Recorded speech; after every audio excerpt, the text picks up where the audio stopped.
If you want to make a video, maybe editing some clips together from our family holiday, recording a stop motion movie, or filming some live music, it's easy.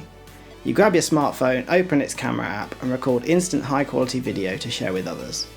But it wasn't always this easy. When I was growing up in the 2000s, we didn't have a computer to edit videos, and for a while we didn't even have a video camera. In 2002, my dad got a video camera, which was very exciting. But we didn't have a computer that would be powerful enough to edit videos. So the only way I could produce home movies was to either to just film different clips on the video camera and use its built-in transitions to stitch them together, or I could film different video clips and then edit them together on a VCR, transferring them one at a time, maybe adding some narration or background music, but it was pretty limited and it was a pretty linear process. In 2004 we got a new family PC, and this was really exciting. Not only was it powerful enough to do some home video editing, but it also came bundled with some video editing software, Pinnacle Studio 9. That Christmas I made my first ever home video, clip on screen now, and the following year I made a ton of home movies, all different styles and themes. And this was made even more exciting by a present I got for my birthday, which was a green screen and a copy of Pinnacle Studio 9 Plus, which allowed me to do green screen effects, picture-in-picture, and a bunch of other things. Here's a clip of the first ever green screen movie I made, and as you can see, that chroma keying is pretty rough. So I thought it would be really interesting to revisit these video creation tools of the past and see how they compare to the tools we have access to today. I've got two pieces of software to show you, Pinnacle Studio 9 Plus and also ImpactPlus 5. So I'll unbox these, install them on the computer, and see if I enjoy the process of creating a video with them as much as I did 20 years ago. Okay, so we have two parcels here. This is ImpactPlus 5, we'll set this aside for the moment. And this should be Pinnacle Studio, so let's get it out. And there we are, still in its original shrink wrap.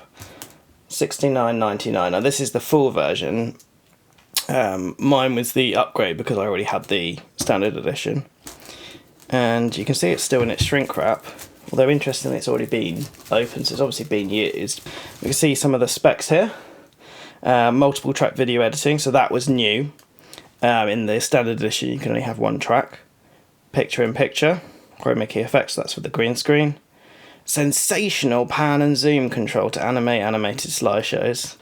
Professional quality video and audio effects for unlimited creativity. This was a big thing, as we'll see when we have a look at the software.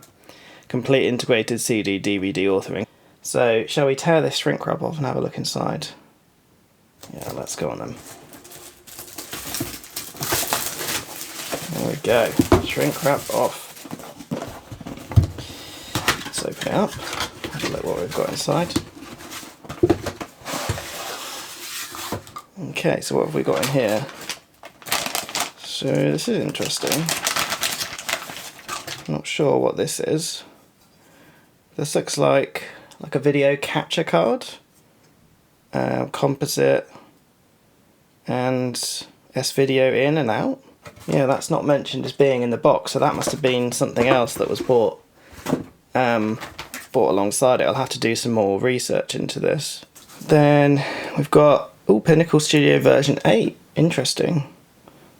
So that's the program disc. So we've got a bonus copy of Pinnacle Studio version 8. Here's the copy of Pinnacle Studio 9. This is just the full version 9 Plus. International version. Oh, okay, so this is the actual program. And then we've got the bonus content DVD here. What's this? Bit of paperwork. Looks like a printout from like Notepad or something to tell you how to burn a disc. A movie box. What's a movie box? I don't know. That's interesting, isn't it? I've got some paperwork here. Quick installation guide. And the full manual here. Ooh. And we can win a fantastic holiday for 2. Enter the freeze prize draw. Should we send that off? See if we can win. Great. Okay, let's go and get this set up on the computer. So here we are in lovely Windows 7. Now this is a virtual machine. It's unlikely that Pinnacle would run directly on my modern hardware. I did also try running Windows XP, but it had some issues with drivers and so on. So we've gone for Windows 7 and we'll give that a go, see how well it works. So I've got the CD inserted here, Pinnacle Studio. So let's, there we go, there's the installer. What's this? Let's step through. Okay, so it's asking for my key.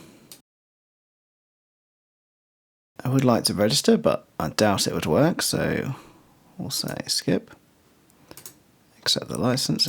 And while it's doing that, I'll talk a bit about the history of Pinnacle Studio. Pinnacle Studio 9 was released by Pinnacle Systems in January 2004, building on the success of Pinnacle Studio 8, which had received an award for Best Consumer Video Editing Software in 2003. Studio 9 added new features designed to make it easier for home movie creators to edit their camcorder footage and give them a taste of Hollywood-style features such as surround sound and widescreen video. It also added the ability for third-party developers to incorporate audio or video plugins. It was initially sold for $99 or $169 today, with a Plus version also launching at $99 later that year. The Plus version added the ability to have an overlaid video track as well as better tools for incorporating still images into videos. Pinnacle Studio 9 Plus was received well by PC Magazine as it addressed some of the key omissions they'd noticed in Studio 9, and they compared it favourably to Adobe's Premiere Elements. Not all reviews were so positive though. CNET's review highlighted frequent random application crashes that I remember well and that led me to migrate to Premiere Elements a couple of years later. For Pinnacle Studio support, there was printed and online documentation, as well as users being allowed one free phone call to the official support line, after which it cost $15 a call. Pinnacle systems are still around today, making Pinnacle Studio 26, although they're a far smaller player than they used to be, with consumer video editing software being dominated by either simpler mobile and web-based tools or more prosumer-level desktop software. So the installation is done, including the bonus content. So let's run it up. This is Pinnacle Studio. It's been a long time since I used this. And I think what they were going for here is to sort of make it really easy to make movies, because for a lot of people this would have been the first time that they would have used a video editing package. So we've got the video creation process split up into 3 steps. So first you have your capture. And what you would do is connect your video camera to Pinnacle Studio through usually a FireWire cable. And then you would play the footage on your camera and then in real time copy that across through capturing to your hard drive. And I remember sometimes you'd get like dropped frames and stuff if your PC was suddenly doing something else. That was annoying. And you can pick various settings for it here. So obviously we don't have a video camera connected, so we'll skip that step for now. So then you're in the edit phase and you get all your media here. And then you can drag and drop it onto a simple timeline like this, and then you can play through. And you can do it in this kind of storyboard mode. Do they have a name for it? Yeah, storyboard, or you can do it in this view. What's this one? Oh, text view. Interesting. Don't remember that. Yeah, you can do it in this timeline view, which is what I generally used. With the basic version of Pinnacle Studio, you just got a single layer, but with the Plus version, you've got an additional layer here. So I think this is the footage of them sort of behind the scenes capturing their like promotional pictures and so on. You can click this to go full screen. Just right on. Look, no, right there. All right, here we go. You've got this section here which is transitions. Now there were a bunch of transitions that came with it. Transitions were really in at the time, and the more creative and weirder the better. So these standard transitions are all the basic boring ones. So we can drop a fade on, we can do wipes, and so on. And then I think you can probably adjust the transition duration. I'll just watch that. All right, now bring it straight out. Straighten your arm out. Yeah, so there's all sorts of pages of basic ones here. I remember some of these. I think I used this heart one for a Valentine's Day video one year. Anyway, yeah, some weird ones here. So those are the standard transitions. And then we have Alpha Magic, which was basically a bunch of other more slightly weird sort of transition effects of different shapes. They are transitioning from one to the other. That's absolutely tons here, isn't there? Yeah, some of these are really weird. When would you use these? Anyway, that's all the Alpha Magic ones. And then we enter Hollywood FX. Now this is where it starts to get into weird 3D transitions. Now this screams early 2000s, doesn't it? So you've got a plane, a balloon, various blocks. I remember I used this one a few times. That was quite cool. And that was quite... yeah, we've all seen something like that on 90s TV, haven't we? That's an eraser. Yeah. What's this one? Oh, it's like a sort of scroll. That's weird. So those were the Hollywood FX ones. And then there was also all these other different packs. And you could buy these. And I'm pretty sure that I bought some of these. Although I don't have that licensing information. Even if I did, I don't think I could unlock it because it needs an internet connection. But we can kind of see what they would have roughly been like. Can I actually drag these on? Oh yeah, you can. You just get like a watermark. Now, I definitely had this pack because I can remember this atom effect that I used on some science videos I did for school one time. So that's all the transitions. And then here you got titles. So they kind of given you a bunch of titles. And the title layer kind of actually goes below it rather than above it, which is interesting. And once you've got a title you like, you can double click on it and it opens up this editor. Oh, wow. Yeah, I remember it was always really slow to open this. No idea why. And then it would just kind of glitch in. So it's a pretty normal title editor, and you've got various presets here. Oh, I remember some of this one. This was one of my favourites. This one with the normal font though. Ooh, buttons. I think this is to do with like menus and stuff. Anyway, so menus for DVDs. Oh yeah, so you've got this menu track here. What's it say? Menus, chapter markers are placed on this track. So I think a big idea behind Pinnacle Studio was DVD authoring. So once you'd built your video, you would then also put a lot of effort into doing like DVD video titles and then burn your project to a DVD, and then you'd have these like interactive menus and stuff. And I think this is this sort of menu track is to form part of that. Anyway, so those are titles. You've got some there. I don't know if I bought any of these packs. Probably not. I don't think there's not that many different ones you could buy. I mean, you've got stills here, so you can just add like a still image. Can I overlay that? Yeah, can do. And then here we've got sound effects. So they included a bunch of sound effects in Pinnacle Studio. Wait, I'm trying to remember if I used any of these. Oh, I think I used that one for like an electronic effect. I'd probably use some of these ones. Yeah. I mean, you're really talking, this is really sort of home. Oh, there's even like premium sound effects. And then here you've got DVD menu authoring. So you can drag on a menu and then it talks about what you'd like to do with it and so on. We'll leave that for now. So once you've got your clips assembled and you've added your titles, you can then go and edit your video clips. Now to do this, you double click on the video and then it opens up this panel here. And then you get an option of things you can do to the clip. So you can trim it. You can add a title here, like this is another way to add like just an overlay or a full screen title. You could do DVD menuing again. What's this one? This is if you want to grab extra footage. Oh, right. Okay, so you can grab frames here, so I can go and like grab a snapshot, like a screenshot, or you could grab it directly from your camera. No, don't know why you'd want to do that. What's this? Okay, so this is like, I think you can make a so they have this feature called Smart Movie where you could add a bunch of clips, select a style, and then it would create a movie for you. Just like add some music, cut the clips together. I guess for people who were really uncomfortable with video editing and just wanted something quick to show off to their friends and family.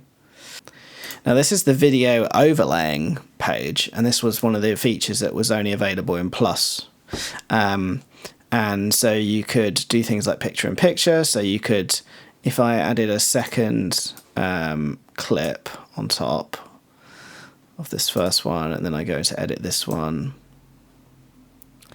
I can, put this as a picture in the picture of the first one, overlay it, and you can do various effects with it. So I used to do this to do things like I'd film myself in half the frame and then film myself again and kind of do like duplicate me talking to myself, that kind of thing.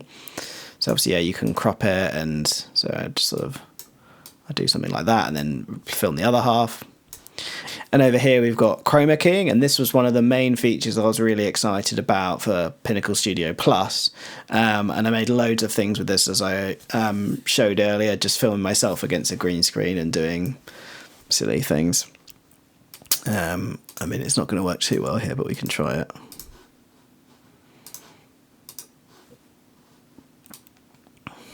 Yeah, I mean, it doesn't work too well. I mean, I remember the chroma keying was never great.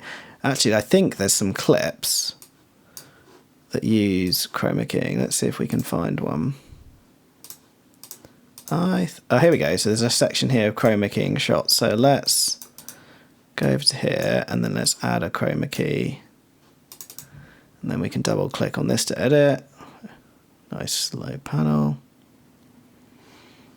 Then we can go onto here, chroma key. Let's pick the green screen preset. Hey, I'm Erin. Yeah, you can see the quality there. Maybe it'll get better on export, but yeah, I remember it always not being great. I mean, you can see here how it's kind of like got quite a bit of green left. Yeah, they've even reduced the transparency, which is cheating a bit. Anyway, so that's that. And then also here you've got effects. So you can add video effects on top. Basic things like not stabilizing and so on. And yeah, other classic 90s effects like old film. Yeah, I used to play around with this quite a lot. Yeah, overlay we talked about. And I think I must have bought some of these effects. This is another thing I was really excited about. You can adjust the speed, so you could slow the footage down or completely reverse it. So we have the speed effect here, but we also have this reverse option here, which was effect pack, and I must have bought this because I remember making this movie, or maybe I can put a clip in it, of us filming everyday things backwards, me and my sister, and making everything look weird. So yeah, I had that. And of course you can do that, you can see what it's going to look like, and then kind of they'd upsell you to actually get rid of the watermark by paying. So that's the video editing, the video panel. And then also you have here this audio panel, and this is where you add things like music. So you can do, if I wait for it to load again. And you can do like pan and zoom here. Interesting, that's in the audio. Oh no, has it taken me to audio? Oh, okay, I must have missed that. Yeah, you can do pan and zoom as well. Right, so in audio you've got an audio mixer, and it actually supported full 5.1 surround sound, so this was another feature, the sort of with the DVD side of it, to encourage you to do surround sound. Don't think I ever really did that. What's this? I think this is probably for recording audio. Yep, so you can record like a narration or something direct into your video. I think you can rip music from a CD here. Interesting. And then here you can add music. And so they included a bunch of music. So let's have a listen to some of these. And what was cool is when you added these to the clip, it would kind of like dynamically fit the music to the length of the clip, which was quite useful.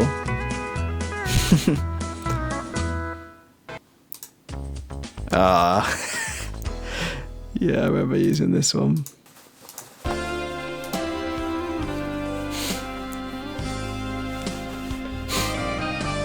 Nice. Yeah, I remember this one. This was classic.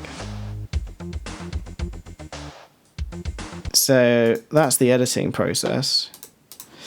And then once you've strung everything together, got everything how you want it, you can go over to Make Movie, and then you can choose an export format. So you could do AVI, MPEGs, WMV, and Real Video. Sharing. I guess this is if you want to do like a tiny email file. I mean, that's going to be awful quality, isn't it? What's this do? Oh, maybe it uploaded it to their servers or something. Oh, yeah, or you could burn it. Oh, it's crashed. And this was also a common problem with Pinnacle Studio. It was not very stable at all and would often crash, and you would lose your work. And I think even the files could get corrupted. So I remember like saving, and just frequently save and save multiple versions of it. So I think we'll leave it there for now, and we'll have a look at the next piece of software I got that took my video editing to the next level. After playing with Pinnacle Studio for around a year, I got something really exciting. I was in an assembly at school, and I was called up by the teacher, and I took part in a game or something, and one of the prizes was a little white envelope, and in that contained a copy of ImpactPlus 5. I didn't know what it was, there was no manual, I didn't know what the software did, but when I got home I installed it, and I realised that it was a software to do 3D modelling and graphics. And I realised that I could use it to create computer-generated images and overlay them on top of my videos, my home videos. I still have copies of some of my original ImpactPlus 5 files, so let's go and unbox it, install it, and have a look. Okay, and now we'll have a look at ImpactPlus. Let's get it out of its package.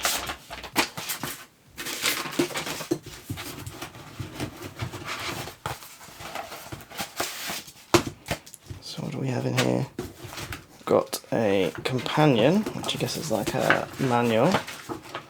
So this is an instruction manual. Now this would have been useful back in the day because I didn't actually have this. I just had to work out everything myself. Or maybe I looked at the manual on the disc. But yeah, this would have been. I would have loved reading this. I probably would have read this before I went to bed every night. And then what have we got here? We've got the program CD, and we've also got a resource CD. Windows 98, ME 2000, and XP. So yeah, let's go and get this set up as well. Okay, so here we are back in Windows 7, and we're going to install ImpactPlus. Let's run the setup.